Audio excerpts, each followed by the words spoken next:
দীর্ঘদিন দর কষাকষির পর অবশেষে আগামী 19 জুন সমঝোতা চুক্তিতে আনুষ্ঠানিকভাবে সই করবে তেহরান ও ওয়াশিংটন। তবে ইরানের জাতীয় নিরাপত্তা পরিষদ সাফ জানিয়ে দিয়েছে, ক্ষেপণাস্ত্র শক্তি ও সমৃদ্ধ ইউরেনিয়াম নিয়ে কোনো রকম ছাড় দেওয়া হবে না। নিজেদের সুরক্ষার জন্য তৈরি মিসাইল প্রযুক্তি নিয়ে আমেরিকার সাথে কোনো কথাই বলবে না ইরান। এর পাশাপাশি নিজস্ব ভান্ডারে জমা থাকা ইউরেনিয়ামের এক টুকরাও সীমান্ত পার হতে দেবে না তেহরান। চুক্তির মাধ্যমে মধ্যপ্রাচ্যে সরাসরি যুদ্ধ থামলেও আসল লড়াই এখনো বাকি। চূড়ান্ত আলোচনার টেবিলে বসার আগেই নিজের অবস্থান পরিষ্কার জানান দিয়ে রেখেছে ইরান। দেশটির জাতীয় নিরাপত্তা কমিশনের এক সদস্য জানিয়েছেন, যুক্তরাষ্ট্রের সাথে ক্ষেপণাস্ত্র সক্ষমতা বা সমৃদ্ধ ইউরেনিয়াম হস্তান্তরের বিষয়ে কোনো আলোচনা করবে না তার সরকার। পরিস্থিতি যাই হোক না কেন, ইরানের ক্ষেপণাস্ত্র বা মিসাইল সক্ষমতা নিয়ে কোনো আলোচনা হবে না। এটি আমাদের রেড লাইন। এটি একটি অপরিবর্তনযোগ্য নীতি। আমরা পার্লামেন্টে এই বিষয়ে এবং আমরা সরকারকে এ নিয়ে আলোচনা করার কোনো অনুমতি দেব না। আমাদের সশস্ত্র বাহিনীও তা দেবে না। সরকারের মনোভাবও একই। এই বিষয়ে আমাদের সবার মধ্যে সম্পূর্ণ ঐক্য রয়েছে। প্রথম কথা হলো, ইরান ইউরেনিয়াম ছাড়বে না এবং কোথাও স্থানান্তরও করা হবে না। সমঝোতার শর্ত অনুযায়ী ইরানকে $25 বিলিয়ন জব্দকৃত সম্পদ ফেরত দেওয়ার কথা চলছে। বিনিময়ে ইরান নতুন করে কোনো পরমাণু অস্ত্র তৈরি বা ইউরেনিয়াম সমৃদ্ধকরণ করতে পারবে না। বিশেষজ্ঞদের মতে ইরানের কাছে যে ইউরেনিয়াম মজুদ আছে তা দিয়ে অন্তত 10টি পারমাণবিক বোমা বানানো সম্ভব। আর এই মজুদ সম্পূর্ণ ধ্বংস বা নিষ্ক্রিয় করার বিষয়ে চূড়ান্ত কোনো ফয়সালা এখনো হয়নি। এই 400 কেজি ইউরেনিয়াম নিয়ে আমেরিকানরা এত সংবেদনশীল কেন? তাদের দাবি, যেহেতু এটার সমৃদ্ধকরণের মাত্রা 60%, তাই এর কোনো প্রয়োজন নেই। আমরা সর্বোচ্চ যে ছাড় দিতে পারি সেটা হলো আমাদের নিজেদের প্রয়োজনেই এটিকে কিছুটা ডিলিউট বা হালকা করতে পারি। যেমন আমাদের অভ্যন্তরীণ চাহিদা অনুযায়ী তেহরান রিসার্চ রিঅ্যাক্টরের জন্য এটিকে 20% নামিয়ে আনা। কাজে ট্রাম্প এবং তাদের মিডিয়াগুলো ইউরেনিয়াম স্থানান্তরের যে দাবি করছে তা সম্পূর্ণ ভিত্তিহীন। ইরানের সীমান্তের বাইরে এটি কোথাও পাঠানো হবে না। প্রেসিডেন্ট ডোনাল্ড ট্রাম্পের সামনে এখন নির্বাচন এবং ফুটবল বিশ্বকাপের মতো বড় বড় চ্যালেঞ্জ। এই শান্তি চুক্তি তাই ইরানের চেয়ে আমেরিকার জন্যই বেশি প্রয়োজন, এমনটাই বলছেন ইরানি কর্মকর্তারা। তাদের দাবি, নিজের ইমেজ বাঁচাতে ট্রাম্প যে কোনো মূল্যে চুক্তি চান।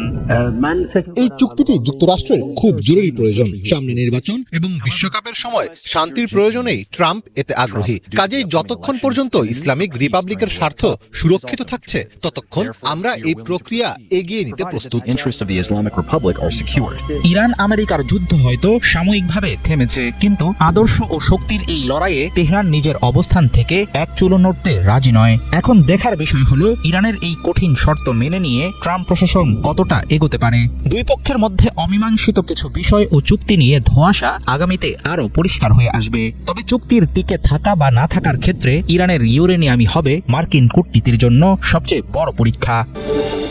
বর্তমান বিশ্বের সবচেয়ে নিন্দনীয় রাষ্ট্রনায়ক হিসেবে ইসরায়েলের প্রধানমন্ত্রী বেনিয়ামিন নেতানিয়াহু সুপরিচিত। আন্তর্জাতিক আইন লঙ্ঘন, মানবতা বিরোধী অপরাধ, ফিলিস্তিন ও ইরানের বিরুদ্ধে আগ্রাসন সহ বিভিন্ন অভিযোগ তাকে এই পর্যায়ে নামিয়েছে। এছাড়া দুর্নীতি ও ক্ষমতার অপব্যবহারের কারণে নিজ দেশের সতীর্থদের কাছ থেকেও চরম বিদ্রূপের শিকার হচ্ছেন তিনি। বার্তা সংস্থা আনাদোলুর এক প্রতিবেদনে বলা হয়েছে, প্রধানমন্ত্রী বেনিয়ামিন নেতানিয়াহু যদি আসন্ন সাধারণ নির্বাচন বানচালের চেষ্টা করেন, তাহলে তাকে লাঠি ও পাথর মেরে ক্ষমতা থেকে সরিয়ে দিতে হবে, এমন মন্তব্য করেছেন দেশটির সাবেক প্রধানমন্ত্রী এহুদ বারাক। তার এই মন্তব্য ঘিরে ইসরায়েলের রাজনৈতিক অঙ্গনে নতুন বিতর্ক শুরু হয়েছে। 1999 থেকে 2001 সাল পর্যন্ত ইসরায়েলের প্রধানমন্ত্রী হিসেবে দায়িত্ব পালন করা বারাক বলেন, তার আশঙ্কা নেতানিয়াহু নির্বাচন বানচালের চেষ্টা করতে পারেন এবং তিনি খুব সহজেই তা করতে পারবেন। যদি তিনি এমন চেষ্টা করেন, তাহলে তাকে লাঠি ও পাথর দিয়ে মেরে সরিয়ে দেওয়া ছাড়া তাদের আর কোনো উপায় থাকবে না। বারাকের দাবি, নেতানিয়াহু লেবাননে সামরিক অভিযান চালিয়ে এমন পরিস্থিতি তৈরি করতে পারেন যাতে হিজবুল্লাহ ও ইরান পাল্টা হামলা চালায় এবং নির্বাচন প্রক্রিয়া বাধাগ্রস্ত হয়। তিনি বলেন, নেতানিয়াহু অন্তহীন যুদ্ধ চান, কারণ তিনি বোঝেন যুদ্ধ শেষ হলে তার বিচার প্রক্রিয়া আরো দ্রুত এগোবে। এহুদ বারাক যুক্তরাষ্ট্র ও ইরানের মধ্যে গড়ে ওঠা সমঝোতা স্মারক নিয়েও সমালোচনা করেন। তিনি বলেন, এটি এক কথায় খারাপ, দুই কথায় এই চুক্তি খুবই খারাপ। তার মতে, নেতানিয়াহুর অধ্যত্ব ও দূরদর্শিতার অভাবের মূল্য এখন ইসরায়েলকে দিতে হচ্ছে। বারাকের দাবি, ইরানের বিরুদ্ধে যুদ্ধের কোনো লক্ষ্যই অর্জিত হয়নি। ইসরায়েলের পার্লামেন্ট নেসেটের মেয়াদ চলতি বছরের অক্টোবরে শেষ হবে। সেই অনুযায়ী দেশটিতে আগামী নির্বাচন সেপ্টেম্বর বা অক্টোবর মাসে হওয়ার কথা রয়েছে। মূলত দুর্নীতি ও ক্ষমতার অপব্যবহারের অভিযোগে চলমান বিচার প্রক্রিয়া থেকে নিজেকে রক্ষা করতেই নির্বাচন বানচালের পায়তারা করছেন নেতানিয়াহু। ইরান চাইলে মাত্র 2 ঘন্টায় ইসরায়েলকে ধ্বংস করে দিতে পারবে, এমনই বিস্ফোরক দাবি করেছেন খোদ মার্কিন প্রেসিডেন্ট ডোনাল্ড ট্রাম্প। মিত্রদেশ ইহুদি রাষ্ট্র ইসরায়েলকে নিয়ে মার্কিন প্রেসিডেন্টের এই বক্তব্যে ব্যাপক চাঞ্চল্য তৈরি হয়েছে। যেখানে ইসরায়েলকে সামরিকভাবে সব ধরনের সহায়তা যুক্তরাষ্ট্র দেয়, সেখানে এমন বক্তব্য স্বাভাবিকভাবেই বিস্ময়ের সৃষ্টি করেছে। তবে কি ইরান এতটাই শক্তিশালী হয়ে উঠেছে যে বিশ্বের সবচেয়ে ক্ষমতাধর রাষ্ট্রও দেশটিকে ভয় পেতে শুরু করেছে? চলুন জানার চেষ্টা করি বিস্তারিত। নিউ ইয়র্ক টাইমসকে দেয়া এক সাক্ষাৎকারে ট্রাম্প বলেন, ইরানের যদি পারমাণবিক অস্ত্র থাকতো তাহলে ইসরায়েল 2 ঘন্টাও টিকে থাকতে পারত না। তার মতে এই কারণে ইসরায়েলের প্রধানমন্ত্রী বেনিয়ামিন নেতানিয়াহুর যুক্তরাষ্ট্রের প্রতি কৃতজ্ঞ থাকা উচিত, কারণ ওয়াশিংটনের পদক্ষেপই ইরানকে সেই সক্ষমতা অর্জন থেকে দূরে রেখেছে বলে তিনি দাবি করেন।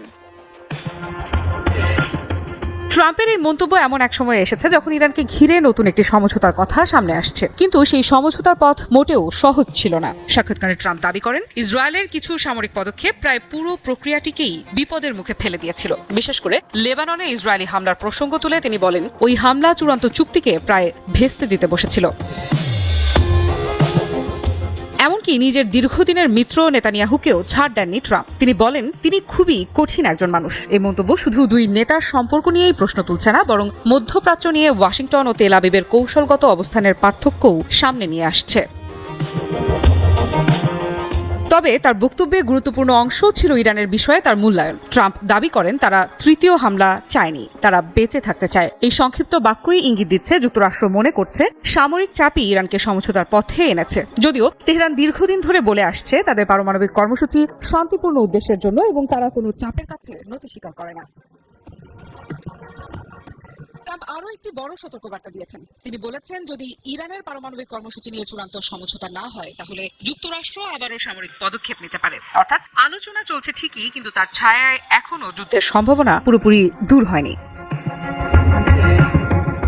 এখন প্রশ্ন হলো, ট্রাম্পের 2 ঘন্টা মন্তব্য কতটা বাস্তবসম্মত? অনেক বিশ্লেষক মনে করেন এটি মূলত একটি রাজনৈতিক বক্তব্য, যার মাধ্যমে তিনি ইরানের পারমাণবিক সক্ষমতাকে ভয়াবহ হুমকি হিসেবে তুলে ধরতে চেয়েছেন। অন্যদিকে কেউ কেউ বলছেন, মধ্যপ্রাচ্যের ছোট ভূখণ্ড, ঘনবসতিপূর্ণ শহর এবং কৌশলগত স্থাপনাগুলোর কারণে ইসরায়েল পারমাণবিক হামলার ক্ষেত্রে বিশেষভাবে ঝুঁকিপূর্ণ, আর সেই বাস্তবতাকেই হয়তো ট্রাম্প তুলে ধরেছেন। তবে একটা বিষয় স্পষ্ট, ট্রাম্পের এই বক্তব্য নতুন করে ইরানের পারমাণবিক কর্মসূচিকে আন্তর্জাতিক আলোচনার কেন্দ্রে নিয়ে এসেছে। একই সঙ্গে এটি মনে করিয়ে দিয়েছে যে মধ্যপ্রাচ্যের সংকট এখনো শেষ হয়নি, বরং আলোচনা টেবিল আর যুদ্ধের সম্ভাবনা দুটোই পাশাপাশি এগিয়ে চলছে।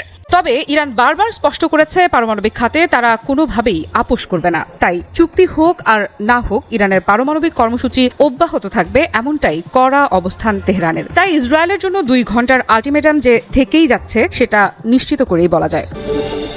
মধ্যপ্রাচ্যের রাজনীতিতে যখন উত্তাপের পারদ তুঙ্গে, ঠিক তখনই ওয়াশিংটন থেকে ভেসে এলো এক অভাবনীয় ও বিস্ফোরক মন্তব্য। মার্কিন প্রেসিডেন্ট ডোনাল্ড ট্রাম্পের প্রতিটি শব্দ যেন ভূ রাজনৈতিক সমীকরণকে নতুন করে ওলট পালট করে দেওয়ার ইঙ্গিত দিচ্ছে।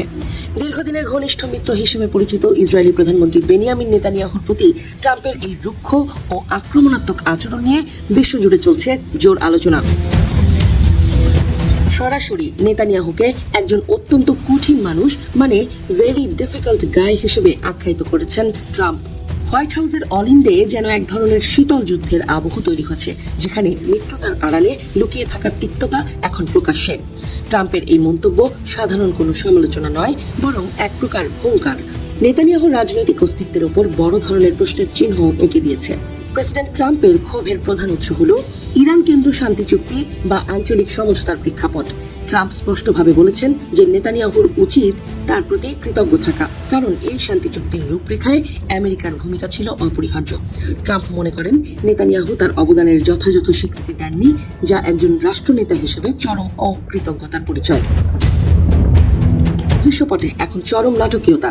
একদিকে ওয়াশিংটনের ক্ষমতাধর মানুষটি বলছেন যে তার কারণেই ইসরায়েল আজ নিরাপদ এবং আঞ্চলিক স্থিতিশীলতা বজায় আছে, অন্যদিকে জেরুজালেমের মসনদে বসা নেতানিয়াহু এই মন্তব্যের পর নীরবতা পালন করবেন নাকি পাল্টা জবাব দেবেন তা নিয়ে জল্পনা কল্পনার শেষ নেই। ট্রাম্পের এই কঠোর অবস্থানের অর্থ হতে পারে ইসরায়েলের প্রতি মার্কিন পররাষ্ট্রনীতির নতুন মোড়, যা হয়তো আগামী দিনগুলোতে আরো সংঘাতের বার্তা বয়ে আনবে। ইসরায়েলের রাজনীতিতে নেতানিয়াহু সবসময় নিজেকে একজন অপ্রতিদ্বন্দ্বী ও সাহসী নেতা হিসেবে তুলে ধরেছেন, কিন্তু খোদ ট্রাম্পের কাছ থেকে এমন কঠোর সমালোচনা শোনার পর তার অভ্যন্তরীণ রাজনৈতিক অবস্থানও যে টালমাটাল হয়ে পড়বে তা বলার অপেক্ষা রাখে না। এই ঘটনাটি মূলত এটাই প্রমাণ করে যে আন্তর্জাতিক রাজনীতির মঞ্চে ব্যক্তিগত অহমিকা ও স্বার্থের লড়াই কত দ্রুত বন্ধুত্বকে তিক্ততায় রূপান্তর করতে পারে। ট্রাম্পের এই বিস্ফোরক ব্যর্থতাকে বিশ্লেষকরা দেখছেন এক নতুন কৌশলের অংশ হিসেবে। তিনি হয়তো বোঝাতে চেয়েছেন যে আমেরিকার সাহায্য ছাড়া ইসরায়েলের পক্ষে এই অঞ্চলে টিকে থাকা কতটা চ্যালেঞ্জিং। নেতানিয়াহুকে উদ্দেশ্য করে দেয়া তার এই বার্তা শুধু একটি ব্যক্তিগত আক্রমণ নয়, বরং এটি তার দম্ভের বহিঃপ্রকাশও বটে, যেখানে তিনি নিজেকে একক ক্ষমতার কেন্দ্রবিন্দু হিসেবে উপস্থাপন করছেন। বিশ্বের বিভিন্ন সংবাদ মাধ্যমে এখন হেডলাইন হচ্ছে ট্রাম্প ও নেতানিয়াহুর এই ভাঙন। শান্তি চুক্তির মাহাত্ম্য ছাপিয়ে এখন বড় হয়ে দেখা দিয়েছে দুই নেতার মধ্যকার এই ব্যক্তিত্বের সংঘাত। কূটনীতির জটিল মারপ্যাচে যেখানে সংলাপের প্রয়োজন ছিল, সেখানে ট্রাম্প বেছে নিলেন সরাসরি উত্তপ্ত মন্তব্য করার পথ, যা বিশ্ববাসীকে অবাক করার পাশাপাশি মধ্যপ্রাচ্যের রাজনৈতিক পরিস্থিতিতে এক নতুন অনিশ্চয়তা তৈরি করেছে। আমেরিকা যে ইরানের চাপে কতটা বিধ্বস্ত তার বড় প্রমাণ জর্ডানের সবচেয়ে গুরুত্বপূর্ণ মুওয়াফাক সালতি বিমান ঘাঁটিতে ইরানের বিধ্বংসী হামলা। ইরানের সাথে বেইমানি করা মুসলিম দেশটিতে থাকা আমেরিকার গুরুত্বপূর্ণ এই ঘাঁটিতে ডজনের বেশি ব্যালিস্টিক মিসাইল ছুড়েছে তেহরান। এরপরই স্যাটেলাইট ছবিতে ধরা পড়েছে চাঞ্চল্যকর দৃশ্য। বৃহস্পতিবার জর্ডানে ইরানের হামলার পর মার্কিন বিমান বাহিনীর ক্ষয়ক্ষতির চিত্র প্রকাশ্যে। সেন্টিনেল-2 এবং সংশ্লিষ্ট বিভিন্ন বাণিজ্যিক প্ল্যাটফর্ম থেকে প্রকাশিত স্যাটেলাইট দৃশ্যে দেখা গেছে F-16 যুদ্ধ বিমানের বহরে আছড়ে পড়েছে ইরানের ড্রোন আর মিসাইলের বহর। শুধু তাই নয়, এই ঘাঁটিতে থরে থরে সাজানো যুদ্ধ বিমানের হ্যাঙ্গারেও ধ্বংসের ছাপ স্পষ্ট। এসব স্যাটেলাইট ছবির গোয়েন্দা বিশ্লেষণ বলছে বিমান আশ্রয় কেন্দ্র, সুরক্ষিত হ্যাঙ্গার এবং ফ্লাইট লাইন অবকাঠামোর আশপাশে দৃশ্যমান পোড়া দাগ, কাঠামোগত অস্বাভাবিকতা এবং সম্ভাব্য বিস্ফোরণের চিহ্ন ফুটে উঠেছে। আল আজরাক ঘাঁটির উচ্চ নিরাপত্তা বলয় ভেদ করে আছড়ে পড়েছে ইরানি ড্রোন আর মিসাইলের বহর। ইরানি রাষ্ট্রীয় গণমাধ্যমের দাবি, মিসাইলগুলো F-35 lightning II stealth fighter, F-15 eagle variant, F-16 যুদ্ধ বিমান রাখার স্থাপনা, সুরক্ষিত বিমান আশ্রয় কেন্দ্র এবং একটি কমান্ড অ্যান্ড কন্ট্রোল কমপ্লেক্সকে লক্ষ্য করে ছোড়া হয়েছে। প্রতিরক্ষা পর্যবেক্ষক নেটওয়ার্কগুলোতে প্রচারিত বিভিন্ন মূল্যায়ন থেকে ইঙ্গিত মিলেছে যে এই হামলায় অন্তত একটি F-16 এর উপর সরাসরি আছড়ে পড়েছে মিসাইল। অন্যান্য কিছু সূত্রের দাবি, এই হামলায় ক্ষতিগ্রস্ত হয়েছে অন্তত 3টি F-16 যুদ্ধ বিমান। মূলত আমেরিকার আঞ্চলিক বিমান শক্তি কাঠামোর একটি গুরুত্বপূর্ণ কেন্দ্রবিন্দু মুওয়াফাক সালতি বিমান ঘাঁটি। এর কৌশলগত গুরুত্ব খুব বেশি। এর ভৌগোলিক অবস্থান তথা ইরাক সিরিয়া লোহিত সাগর করিডোর এবং বৃহত্তর পূর্ব ভূমধ্যসাগরীয় যুদ্ধক্ষেত্রে দ্রুত প্রবেশাধিকার নিশ্চিত করতে সক্ষম। নিরাপত্তা বলয়ে ঢেকে রাখা এই ঘাঁটিতে ইরানের হামলায় এটা স্পষ্ট যে ইরানের কাছে আছে ঘাঁটির বিশদ গোয়েন্দা মানচিত্র। ইরানি বাহিনীর মতে হামলার লক্ষ্য ছিল বিমানের হ্যাঙ্গার, অপারেশনাল স্থাপনা এবং একটি কমান্ড অ্যান্ড কন্ট্রোল সেন্টার। শুধু তাই নয়, এসব স্থানে হামলা চালিয়ে বিপুল সংখ্যক যুদ্ধ বিমান ধ্বংসের দাবি করেছে IRGC। যদিও জর্ডান সেনাবাহিনী বলছে মার্কিন স্থাপনা বা এর আশপাশের অবকাঠামোতে উল্লেখযোগ্য ক্ষয়ক্ষতি হওয়ার আগেই মিসাইলগুলোকে প্রতিহত করেছে বিমান প্রতিরক্ষা ব্যবস্থা। বিশ্বজুড়ে এখন একটাই আলোচনার কেন্দ্রবিন্দু। গত 28 ফেব্রুয়ারি যে যুদ্ধের দামামা বেজে উঠেছিল মধ্যপ্রাচ্যের আকাশে বাতাসে, সেই রণক্ষেত্রে আজ শান্তির নিশান উঠছে। কিন্তু আমেরিকার জন্য এই শান্তি কি আদৌ কোনো বিজয়, নাকি এক বিশাল পরাজয়ের গ্লানি? ডোনাল্ড ট্রাম্পের হোয়াইট হাউস থেকে যখন সোমবার শান্তি চুক্তির ঘোষণা এলো, তখন পুরো বিশ্ব যেন এক মুহূর্তের জন্য থমকে দাঁড়িয়েছিল। মনে পড়ে সেই দিনটির কথা, যখন ট্রাম্প গর্জে উঠেছিলেন আর ভেবেছিলেন খামেনির মৃত্যুতেই শেষ হয়ে যাবে ইরানের দম্ভ। 3.5 মাস আগের সেই আস্ফালন আজ এক দারুণ বাস্তবতায় গিয়ে ঠেকেছে। বলা হচ্ছে এই চুক্তি কোনো সাধারণ সমঝোতা নয়, বরং এটি মার্কিন সাম্রাজ্যবাদের জন্য এক ঐতিহাসিক লজ্জার দলিল। ট্রাম্প প্রশাসন যে ইরানকে একদিন নিঃশর্ত আত্মসমর্পণের হুমকি দিয়েছিল, আজ তারাই যেন হাঁটু গেড়ে বসেছে ইরানের সেই অজেয় জেদের সামনে। মার্কিন কংগ্রেসম্যান সেথ মোল্টনের ভাষায় এটি আসলে ইরানের সর্বোচ্চ নেতার কাছে ডোনাল্ড ট্রাম্পের পক্ষ থেকে একটি আনুষ্ঠানিক আত্মসমর্পণের সনদ ছাড়া আর কিছুই নয়। ওয়াশিংটনের করিডোরে এখন কান পাতলে শোনা যাচ্ছে শুধু আক্ষেপ আর সমালোচনার সুর। চুক্তির ধারাগুলো যখন সামনে এলো, তখন অবাক বিশ্ব তাকিয়ে রইল। কি অদ্ভুত এই বিনিময়! আমেরিকা শুধু তাদের জব্দ করা সম্পদ ফিরিয়েই দিচ্ছে না, বরং ইরানের উপর থেকে সব নিষেধাজ্ঞা তুলে নিতে বাধ্য হচ্ছে। পরিস্থিতি এমন পর্যায়ে পৌঁছেছে যে মার্কিন বাহিনীকে এখন মধ্যপ্রাচ্যের মাটি থেকে নিজেদের গুটিয়ে নিতে হচ্ছে। আর সবচেয়ে বিস্ময়কর বিষয় হলো, যুদ্ধের ক্ষত সারিয়ে তুলতে ইরানকে আর্থিক সহায়তা দেওয়ার প্রতিশ্রুতিও যোগ করতে হয়েছে এই চুক্তিতে। বিজয় কি কখনো পরাজিতকে এভাবে অর্থ দেয়? এই প্রশ্নই আজ তাড়া করছে মার্কিন নীতি নির্ধারকদের। তবে বিনিময়ে যুক্তরাষ্ট্র পেল কি? শুধু কিছু অস্পষ্ট প্রতিশ্রুতি। ইরান কথা দিয়েছে তারা পারমাণবিক অস্ত্র বানাবে না এবং হরমুজ প্রণালীর পথ খুলে দেবে, অথচ ইরান তো বরাবরই দাবি করে এসেছে তাদের পারমাণবিক লক্ষ্য সবসময়ই শান্তিপূর্ণ। যে শর্ত ইরান যুদ্ধের আগেও মেনে নিতে রাজি ছিল, সেই একই শর্তকে এখন শান্তি চুক্তির মূল ভিত্তি হিসেবে দাঁড় করিয়ে ট্রাম্প সরকার নিজের পিঠ চাপড়াচ্ছে। একে কি সাফল্য বলা যায়, নাকি এটি নিজের দেশের মানুষের চোখের সামনে ধুলো দেওয়ার এক মরিয়া চেষ্টা? এবং শান্তি চুক্তির পুরো প্রক্রিয়ায় যে বিষয়টি সবচেয়ে বেশি দৃশ্যমান হচ্ছে তা হলো নেতানিয়াহু ও ট্রাম্পের ভাঙন ধরা সম্পর্কের উপাখ্যান। এক সময়ের ঘনিষ্ঠ এই দুই মিত্র এখন একে অপরের মুখোমুখি। ট্রাম্প যখন শান্তি প্রতিষ্ঠার জন্য মরিয়া, তখন ইসরায়েলি প্রধানমন্ত্রী বেনিয়ামিন নেতানিয়াহু বারবার লেবাননে হামলা চালিয়ে এই প্রক্রিয়াকে ব্যর্থ করতে চেয়েছেন। ট্রাম্পের ধৈর্যের বাঁধ এতটাই ভেঙেছিল যে তিনি খোদ নেতানিয়াহুকে পাগল ও বিচার বিবেচনাহীন আখ্যা দিতেও দ্বিধা করেননি। আরব দেশগুলোর অবস্থাও আজ বড়ই করুণ। নিরাপত্তার আশায় তারা যে মার্কিন বাহিনীকে নিজেদের ভূখণ্ডে জায়গা দিয়েছিল, সেই উপস্থিতি আজ তাদের জন্য বুমেরাং হয়ে দাঁড়িয়েছে। ইরানের প্রত্যাঘাতে আরবদের অর্থনীতি আজ টালমাটাল। মধ্যপ্রাচ্যে আমেরিকার সেই পুরনো দাপট আর সেই আধিপত্য সবই যেন ধুলোয় মিশে গেছে। হরমুজ প্রণালীর দখল ধরে রাখা তো দূরের কথা, সেখানে নিজেদের অবস্থান ধরে রাখাই এখন আমেরিকার জন্য এক কঠিন পরীক্ষা। রাজনীতির এই রঙ্গমঞ্চে দিন শেষে যা দেখা যাচ্ছে তা হলো যুক্তরাষ্ট্রের মুখ রক্ষার এক করুণ আপ্রাণ চেষ্টা। বিশ্ব রাজনীতির আঙিনায় ক্রমাগত বিব্রতকর পরিস্থিতিতে পড়ার হাত থেকে বাঁচতেই ট্রাম্প প্রশাসন এই তড়িঘড়ি চুক্তিতে আবদ্ধ হয়েছে। একদিকে লেজ গুটিয়ে যুদ্ধক্ষেত্র থেকে পলায়ন, অন্যদিকে পারমাণবিক অস্ত্র না বানানোর এক সাজানো প্রতিশ্রুতি। এই দুইয়ের মিশেলেই তৈরি হয়েছে এই শান্তি চুক্তি। এটি কেবল একটি স্বাক্ষর নয়, বরং এক পরাশক্তির ব্যাকফুটে চলে যাওয়ার অমোঘ দলিল। এই শান্তি চুক্তি আদতে কোনো নতুন দিগন্তের উন্মোচন করছে না, বরং এটি তুলে ধরছে মার্কিন পররাষ্ট্রনীতির এক ভয়াবহ ব্যর্থতাকে। ইরান আজ যে পরিস্থিতির মধ্য দিয়ে মাথা উঁচু করে দাঁড়িয়েছে তা কেবল ট্রাম্পের আস্ফালনের পরাজয় নয়, বরং এক নতুন মেরুকরণের সংকেত। ইতিহাসের পাতায় এই সোমবারটি লেখা থাকবে সেই দিন হিসেবে যখন বিশ্বের সবচেয়ে শক্তিশালী রাষ্ট্রটি বাধ্য হয়েছিল তাদেরই তৈরি করা জালে বন্দী হয়ে হার স্বীকার করতে। দক্ষিণ ক্যালিফোর্নিয়ার এডওয়ার্ডস বিমান ঘাঁটি থেকে উড্ডয়নের কিছুক্ষণ পর যুক্তরাষ্ট্রের বিমান বাহিনীর একটি B-52 বোমারু বিমান বিধ্বস্ত হয়েছে। নিহত হয়েছেন 8 জন। এক বিবৃতিতে এ তথ্য জানায় বিমান ঘাঁটি কর্তৃপক্ষ।